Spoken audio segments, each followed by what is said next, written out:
I applied to 1,247 jobs, and every one of them would not give me a chance. My name is Tyler Brennan. I'm 24 years old, I have a bachelor's degree in marketing with a 3.6 GPA, 2 completed internships, and as of this morning, 1,247 job applications that led to exactly 0 job offers. I know the number because I have a spreadsheet. Column A is the company name. Column B is the date I applied. Column C is the status, and column C is almost always the same 3 words, no response yet. Sometimes it says rejected. Sometimes it just says ghosted, because after a while I stopped pretending there was a difference. This morning I got rejection number 400 and something. I stopped counting those separately a long time ago. It came in at 8:52 a.m. while I was still in bed scrolling on my phone before I'd even had coffee. Thank you for your interest in the marketing coordinator position at Halloway Consumer Brands. After careful consideration, we have decided to move forward with candidates whose experience more closely aligns with our current needs. I sat there and read it twice. Then I opened the job posting again, the one I'd bookmarked 3 weeks ago, just to make sure I wasn't losing my mind. Marketing coordinator, entry level. Requirements, bachelor's degree, 0 to 2 years of experience. Proficiency in Excel and basic design software. Entry level, 0 to 2 years. That's the posting, that's what they wrote. And they still decided I didn't have the experience they needed. I laughed out loud in my empty room, the kind of laugh that doesn't have anything funny behind it. My roommate Derek was in the kitchen and he heard me and stuck his head in. "You good?" "Yeah," I said. "Just got rejected from a job that says it doesn't require experience because I don't have enough experience." Derek just shook his head. "That's the 4th one this month, right?" "5th," I said. He didn't say anything else. There wasn't really anything left to say. We'd had this exact conversation, or some version of it, probably 30 times since March. I want to back up, though, because if I just start with the rejection emails, you're going to think this is a story about a guy who's bad at interviewing, or who doesn't try hard enough, or who's too picky. I need you to understand what the last year and a half actually looked like, because I lived it and even I have trouble believing it sometimes. I graduated from Ohio State in December 2 years ago, marketing degree, minor in communications. I wasn't some genius, but I wasn't a slacker either. I did 2 internships, one at a small ad agency in Columbus the summer after junior year, one at a regional retail chain my senior fall, doing social media and email campaigns. Both internship supervisors said they'd write me letters of recommendation. One of them, a woman named Patricia, actually did, unprompted, and told me I was one of the best interns she'd had in years. My parents were proud. My mom, Linda, cried a little at graduation, which she says runs in the family. My dad, Frank, works in logistics and has had basically the same job for 22 years, so to him the idea that I might struggle to find work never really crossed his mind. "Companies are always looking for young people," he told me at my graduation dinner. "You've got the degree, you've got the internships, you'll have something by summer." I believed him. Why wouldn't I? Everyone kept telling me the same thing. My aunt at Christmas told me companies were desperate for entry-level workers. A guy from my fraternity who'd graduated the year before said he had 3 job offers within 2 months, so I started applying in January, right after the holidays. I built a clean resume. I wrote custom cover letters for the jobs I actually cared about, and I made a LinkedIn profile that I spent an embarrassing amount of time optimizing. I was applying to 5, 6 jobs a day. Marketing coordinator, marketing assistant, junior marketing analyst, social media coordinator, brand ambassador, anything that said entry level or said 0 to 2 years. For the first month, I was actually kind of excited. Every application felt like a lottery ticket. I'd check my email obsessively, refresh my inbox between classes I was auditing at the community college just to keep myself occupied, refresh it at the gym, refresh it in the shower basically. Then the rejections started coming in, and at first they were easy to shrug off. 15 applications, 2 rejections, no big deal, that's just how it works. But by the time I hit 50 applications with 0 interviews, I started actually reading the requirements section of these postings more carefully, and that's when I noticed the thing that Derek and I now just call the entry-level trap. Half the postings that said entry-level in the title had a requirements list that read like they wanted someone who'd already been doing the job for 3 years somewhere else. Entry-level digital marketing specialist requirements, 3 to 5 years of experience in digital marketing, proficiency in HubSpot, Salesforce, Google Analytics 4, and Adobe Creative Suite, experience managing a team preferred. I remember reading that one out loud to Derek and just staring at him. "How is that entry-level?" he shrugged. "Companies just slap entry-level on it so they can pay you less." I didn't fully believe that yet. I thought maybe I was reading it wrong, or maybe those postings were outliers, so I kept going. Application 60, application 80, application 100. By April, I'd applied to 140 jobs and gotten 4 interviews, all of which went nowhere. One recruiter never showed up to a scheduled phone screen and then emailed me the next morning apologizing, said she'd had a scheduling conflict, and asked if we could reschedule. We did. Then she never responded to the risk schedule either. Another one put me through a personality assessment, then an aptitude test, then a 30-minute video interview with 3 separate hiring managers on the call at once. I thought I did well. The rejection came 4 days later, 1 paragraph, no specific feedback. The third one was the one that really got under my skin, a marketing coordinator role at a mid-sized company called Prairie Home Goods. The hiring manager, a guy named Steve Callahan, seemed genuinely enthusiastic during our first call. He asked me to complete a project, which turned out to be a full marketing plan for a fictional product launch, complete with a budget breakdown, a social media calendar, and mock ad copy. He said it would take a couple hours. It took me 11 hours over a weekend. I skipped my cousin's birthday party to finish it because Steve had said he needed it back by Monday morning if I wanted to stay in consideration. I submitted it Sunday night at 11:40 p.m. I never heard from Steve again. Not an email, not a LinkedIn message, nothing. I followed up twice over the next 3 weeks. Nothing. You should ask for that back, Derek said when I told him. Like, that's literally free work. I know, I said. I know how it looks. But at the time, I didn't want to burn the bridge, in case they changed their mind. That's the thing nobody tells you about job hunting when it's been going badly for months. You start rationalizing things you'd never accept if you had any leverage at all. By June, I'd crossed 300 applications. My spreadsheet had become this strange daily ritual, almost like journaling, except instead of writing down my feelings, I was writing down company names and watching the no response column get longer and longer. My girlfriend at the time, Megan, was still finishing her nursing program, and she'd come over some nights and just sit with me while I filled out applications, which honestly helped more than she probably realized. She'd read job postings out loud in a sarcastic voice, sometimes to make me laugh. Entry level, she'd say, doing this deep newscaster voice, must have 5 years experience, own transportation, a master's degree, and a working knowledge of interpretive dance. It helped, for a while. The thing that really started wearing on me wasn't the rejections themselves. It was watching everyone else move forward while I stayed exactly where I was. My college roommate posted about his first day at a logistics company in May. My old lab partner from a business elective posted a thrilled-to-announce LinkedIn update in June. Even people I didn't think were particularly impressive in school were getting hired. So I started asking around, quietly, not in a jealous way, just trying to understand what I was doing wrong. And that's when I noticed a pattern that honestly changed how I saw the whole thing.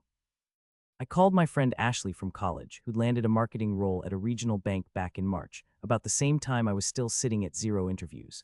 "How'd you end up finding your job?" I asked her, trying to sound casual about it. "Oh, it's kind of funny actually," she said. "My uncle plays golf with one of the VPs there. He mentioned I was job hunting. The guy said send me her resume, and I basically skipped the whole online application thing. Had one interview, more of a formality really, and I started 2 weeks later." I sat with that for a second. "You didn't apply online at all?" "I mean, I technically submitted an application because HR needed one on file, but yeah, it wasn't really like a real process. It was already kind of decided before I even sent it in." I thanked her, told her I was happy for her, which I genuinely was, and hung up and just sat there for a while. Then I started asking other people the same question, and the pattern kept repeating.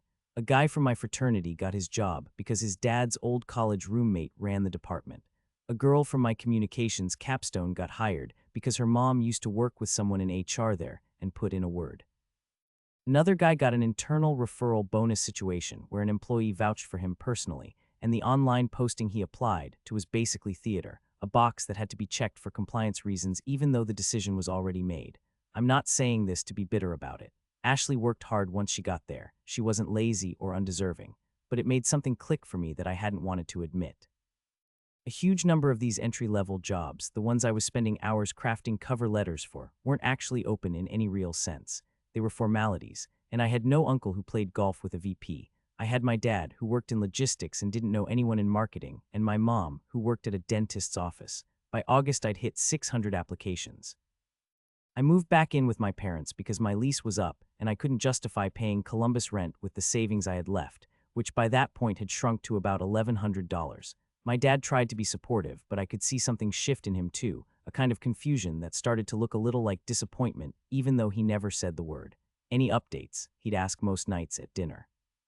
"Still waiting on a couple," I'd say, even on nights when I wasn't waiting on anything at all, because still waiting felt less pathetic than still nothing.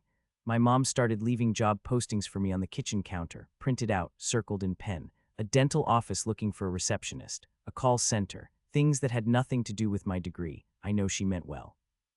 It still stung every time I saw one on the counter, like a little reminder that maybe the degree hadn't been worth what everyone said it would be worth. There was one dinner in late August I still think about. My Uncle Rich, my dad's older brother, had a few beers in him and started in on the whole generation thing, not meanly exactly, more like he genuinely believed what he was saying. "Back in my day, you just walked in and asked for an application," he said, pointing his fork at me like it proved something. "You didn't need a computer to find a job. You needed a firm handshake. It's a little different now, Uncle Rich," I said, trying to keep my voice level. "Different how? A job's a job. You show up, you're on time, you work hard, they hire you. That's how it's always worked." I wanted to tell him about Steve Callahan and the 11-hour project I never heard back about. I wanted to tell him about the 3-minute rejection email, the algorithm that never let a human see my resume at all. Instead, I just said, "I've applied to a lot of places," and let it drop because I could already see in his face that nothing I said was going to move him. My dad, to his credit, tried to back me up a little later that night, once Rich had left. "He doesn't get it," he told me in the kitchen while we loaded the dishwasher. "It really is different than when we were your age." "Thanks," I said. "Doesn't mean you should stop trying, though." "I'm not stopping," I said, and I meant it, even though some nights I genuinely didn't know how much longer I could keep meaning it. I stopped going to my cousin's Sunday dinners around September. I told everyone I was busy job hunting, which was technically true, but really I just couldn't sit at a table anymore and answer the same questions from relatives who meant well but had no idea what it actually felt like. "Any luck yet?" "Not yet. You'll find something, don't worry." I know they meant it kindly, but after the 40th time hearing it, it stopped landing as comfort and started landing as something closer to pressure. The lowest point, I think, was application number 983. I remember the number specifically because I'd hit that milestone feeling, application sent, and I got the rejection email back 3 minutes later. 3 minutes. I checked the timestamp twice because I genuinely couldn't believe it. No human reviews a resume in 3 minutes. I knew that. I understood logically that some algorithm had scanned my resume, didn't find the right keywords, and auto-rejected me before a single person ever saw my name. But knowing that intellectually didn't make it feel any less personal. It felt like being rejected by a machine that had decided, in less time than it takes to make toast, that I wasn't worth a human's attention. I sat in my childhood bedroom that night and I genuinely thought about giving up, not in some dramatic way, just in a quiet, exhausted way. I thought about applying to work at the grocery store down the street where I'd bagged groceries in high school. At least that would be honest work with honest hours, and I wouldn't have to keep performing hope I didn't have any more. I didn't quit though. Partly because my mom found me sitting on the edge of my bed staring at nothing and asked if I was okay, and I lied and said I was tired, and something about lying to her face made me feel like I owed it to both of us to keep trying at least a little longer. Then in October, something happened that felt different. A regional company called Northfield Analytics posted a marketing coordinator role, and unlike most postings, the requirements actually matched what I had. Bachelor's degree, up to 2 years experience, familiarity with basic analytics tools. I applied on a Tuesday and got a call back that Thursday. The interview process was long, 5 rounds total over about 3 weeks, but each one felt like it was going well. The hiring manager, a woman named Danielle Voss, told me during round 4 that I was exactly the kind of candidate they were looking for. During round 5, the department director sat in and told me, and I remember this specifically because I wrote it down in my notes app afterward like some kind of talisman, "We're genuinely excited about you, Tyler." I stopped applying to other jobs. For the first time in 10 months, I let myself believe it was actually going to happen. I told my parents. My mom cried, the good kind this time. My dad told his brother, who told his golf buddies, apparently, because my dad mentioned offhand that everyone's asking about you now. 3 days after that final interview, an email came in from Danielle. I remember opening it standing in the kitchen, my mom 2 feet away pretending to wipe down a counter that was already clean, both of us waiting. "Thank you again for your time throughout this process. We were genuinely impressed by your background and your enthusiasm for the role. After much consideration, we've decided to move forward with another candidate whose experience more closely aligns with our current needs." I read it out loud because my mom was standing right there and I couldn't figure out how to hide it. She didn't say anything. She just put her hand on my shoulder and left it there for a second, and honestly that was worse than if she'd said something. 2 weeks later, I was scrolling LinkedIn and saw the exact same posting had gone back up. Same title, same description, same requirements. I sat with that for a long time. Then I did something I probably shouldn't have. I messaged Danielle directly. Kept it short, no attitude, just genuinely wanted to understand. "Hi Danielle, I noticed the marketing coordinator role was reposted. I really appreciated the time you and the team invested throughout the process, and I'd love any honest feedback on what specifically I was missing, if you're able to share. It would really help me going forward." She responded 2 days later, 4 sentences. "Hi Tyler, thanks for reaching out. Honestly, you were a strong candidate throughout the process. The decision ultimately came down to an internal referral we felt we needed to prioritize, and that candidate's start date fell through unexpectedly, which is why the posting is back up. I'd encourage you to reapply if you're still interested. I stared at that message for a long time. An internal referral. The posting had probably never really been open to me in the first place. Not really. Not until their first choice fell through. And even then, she was only telling me because I'd asked directly, politely, and probably caught her on a day she felt like being honest. I didn't reapply. Not out of pride, more just exhaustion. I'd given that process 3 weeks of hope, and I didn't have 3 more weeks of it left in me for the same company. Application number 1247 came in November, on a Tuesday, at a coffee shop near my parents' house, where I'd started going just to get out of the house and feel like a person with somewhere to be. It was another entry-level posting, another list of requirements that didn't match the title: bachelor's degree, 5 years experience, expert-level proficiency in 3 different software platforms I'd never even heard of. I didn't laugh this time. I just closed the tab. I looked up from my laptop and actually looked around the coffee shop instead of staring at my screen. 8 or 9 other people my age were scattered around the room, laptops open, most with resumes or LinkedIn pulled up. A guy 2 tables over sighed after reading something on his phone. A woman near the window quietly wiped her eyes, trying to be subtle about it, failing a little. I'd been so deep in my own spreadsheet, my own rejection count, that I hadn't really registered how many other people were sitting in the exact same seat as me, in coffee shops all over the country probably, running the exact same math and getting the exact same result. I want to tell you this story ends with some big win, that I found the perfect job on application 1248 and everything worked out. It didn't happen that way, and I think pretending it did would be its own kind of lie. What actually happened is my dad sat me down 2 nights later, not angry, just tired in a way I'd never seen on him before, and told me my $1,100 in savings was gone and he couldn't keep covering my car insurance and my phone bill on top of everything else. He wasn't kicking me out. He just said, as gently as he could manage, "You need something coming in, Tyler. Anything. Even if it's not what you went to school for." I knew what that meant before he finished the sentence. I applied to the McDonald's on Route 9 that same night, the one I used to walk to after high school football games. I heard back in 4 hours, not 4 days, 4 hours. After a year and a half of silence from marketing departments, a fast food manager named Carla called my cell before I'd even finished my shower and asked if I could come in Thursday for a 10-minute interview. "Can you start Saturday?" she asked before I'd even sat down. "Yeah," I said, "I can start Saturday." That was the whole interview. 10 minutes, a handshake, a polo shirt in my size pulled off a shelf in the back, 1,247 applications for a marketing job, and it took 1 afternoon to get hired to work a register. I won't pretend the first shift wasn't its own kind of gut punch.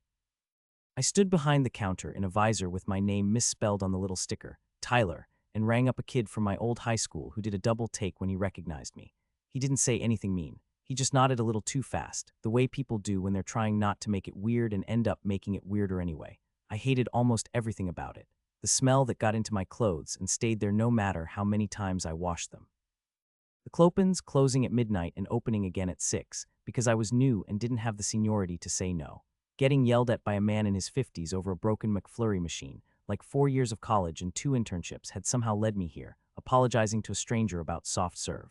Mostly I hated the quiet math I kept doing every shift, the same math that never stopped no matter how many burgers I bagged. This isn't supposed to be my life.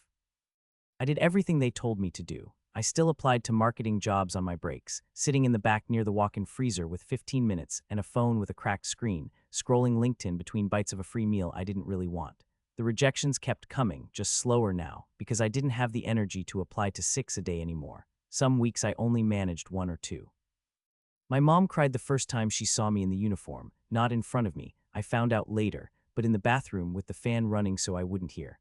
Uncle Rich never brought up handshakes again after that. I think even he understood this wasn't the outcome anybody had actually wanted. Megan and I broke up around the same time, quietly.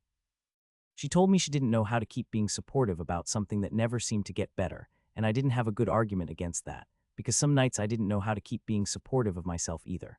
I'm still there. 9 months now, same register, same visor with my name spelled wrong because nobody's bothered to fix it. My degree sits in a frame in a box in my closet, because I never figured out where to hang it that didn't feel like a joke. I still keep the spreadsheet open on my laptop, out of habit more than hope, and every couple weeks I add a row when something posts that I'm technically qualified for. Every couple weeks it fills in the same way it always has. Sometimes people ask why so many people my age seem to bounce between jobs, or move back in with their parents, or seem less loyal to companies than previous generations were. I used to get defensive when older relatives brought it up at family dinners, like there was some flaw in us specifically that explained it. I don't think that anymore.